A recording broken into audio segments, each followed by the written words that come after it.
Sales Journal Part 2.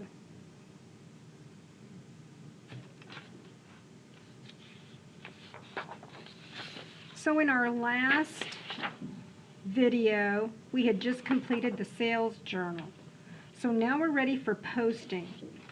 So I want you to go to your book, and you will go to page 293. And here's our directions.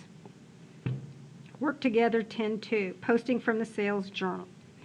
Use the sales journal and accounts receivable ledger and for classic appliances, and we're going to post the transactions from the sales journal to the accounts receivable ledger.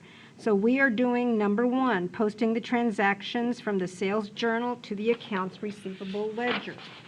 What that means is we now need this.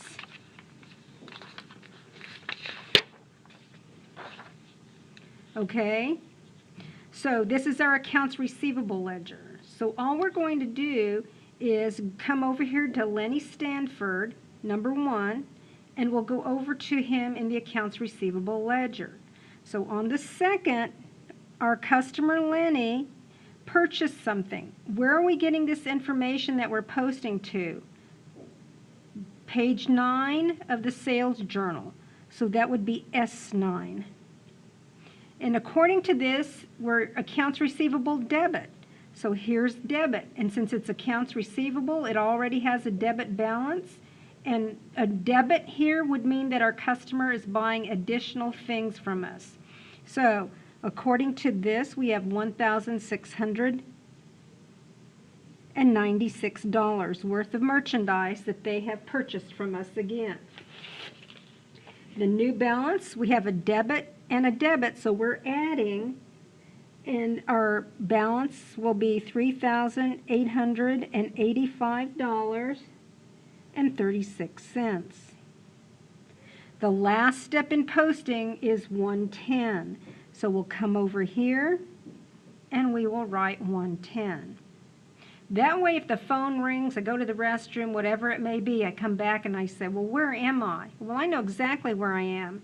I posted this, I haven't posted anything else. That's the whole point of writing the post reference right here. Now, here's our next one, Washington City Schools. They purchased $680 worth of merchandise from us.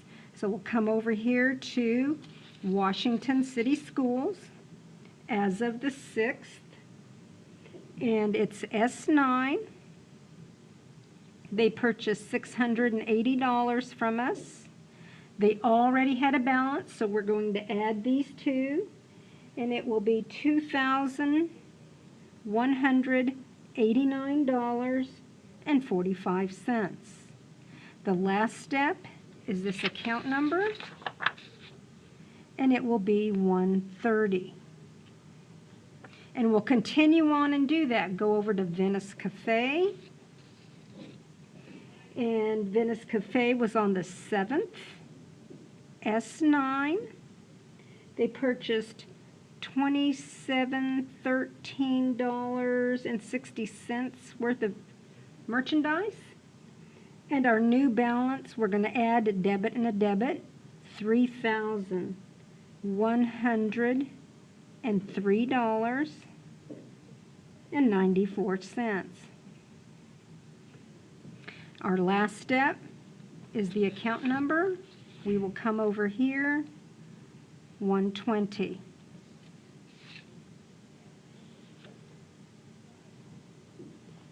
And then our last one is Washington City Schools again.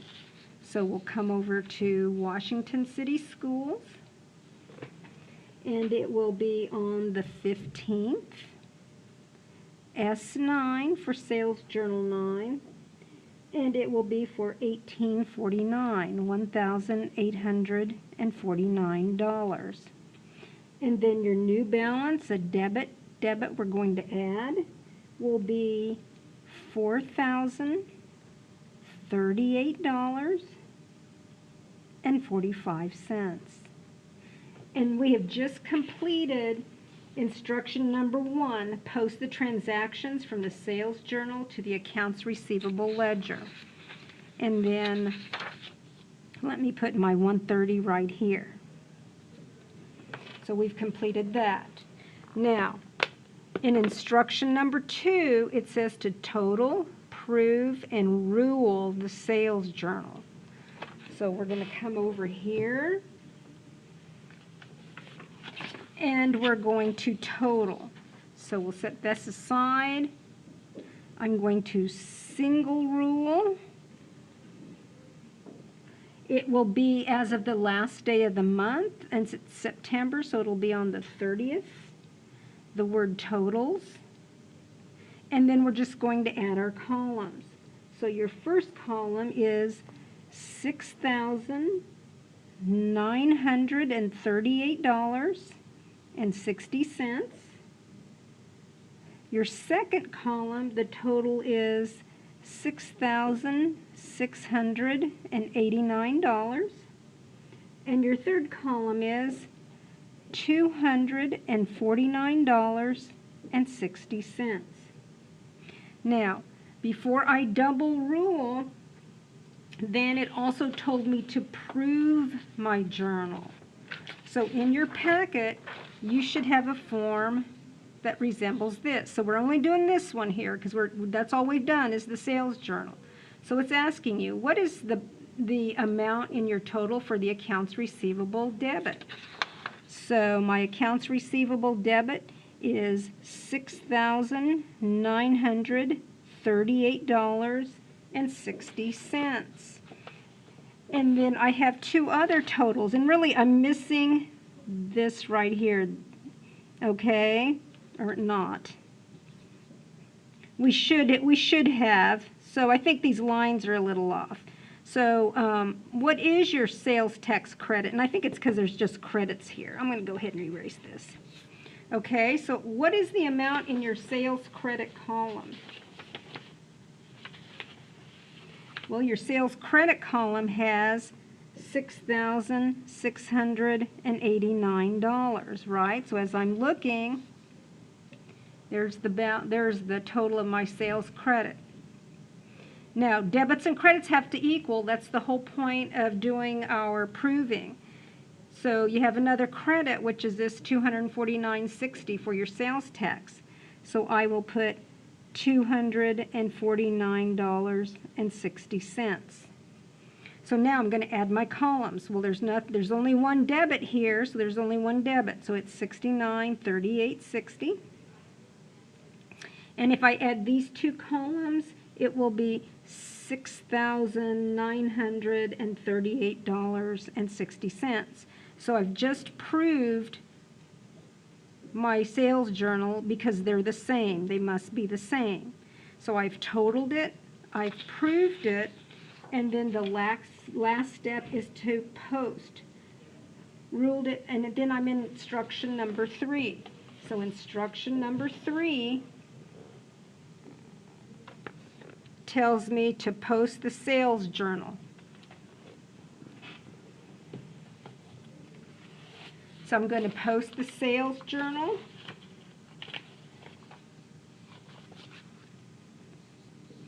To these accounts. So I need my general ledgers here, okay? So I'm going to post this accounts receivable debit, $6,938.60, to accounts receivable. So let's go over to accounts receivable. It's as of the last day of the month, so this is the 30th. I got the information on S9. I'm going to bring this up a little bit. And what is that total amount for accounts receivable? $6,938.60. And it was a debit because it said debit. So it's $6,938.60. And I've got my totals here. Let me go grab those. Okay. So then I have a debit and a debit. So I will add $11,000, 27 cents, and $11,027.75. Your last step in posting is the account number, and we'll come over here 1130. Now we're going to post this column total, sales credit. So we'll come over here to your sales account, and remember, this is your revenue account, sales. So it's as of the 30th, S9. Sales always carries a credit balance, and it says credit right up here. And we're going to post this $66.89. So I'll come over here, and $6,689.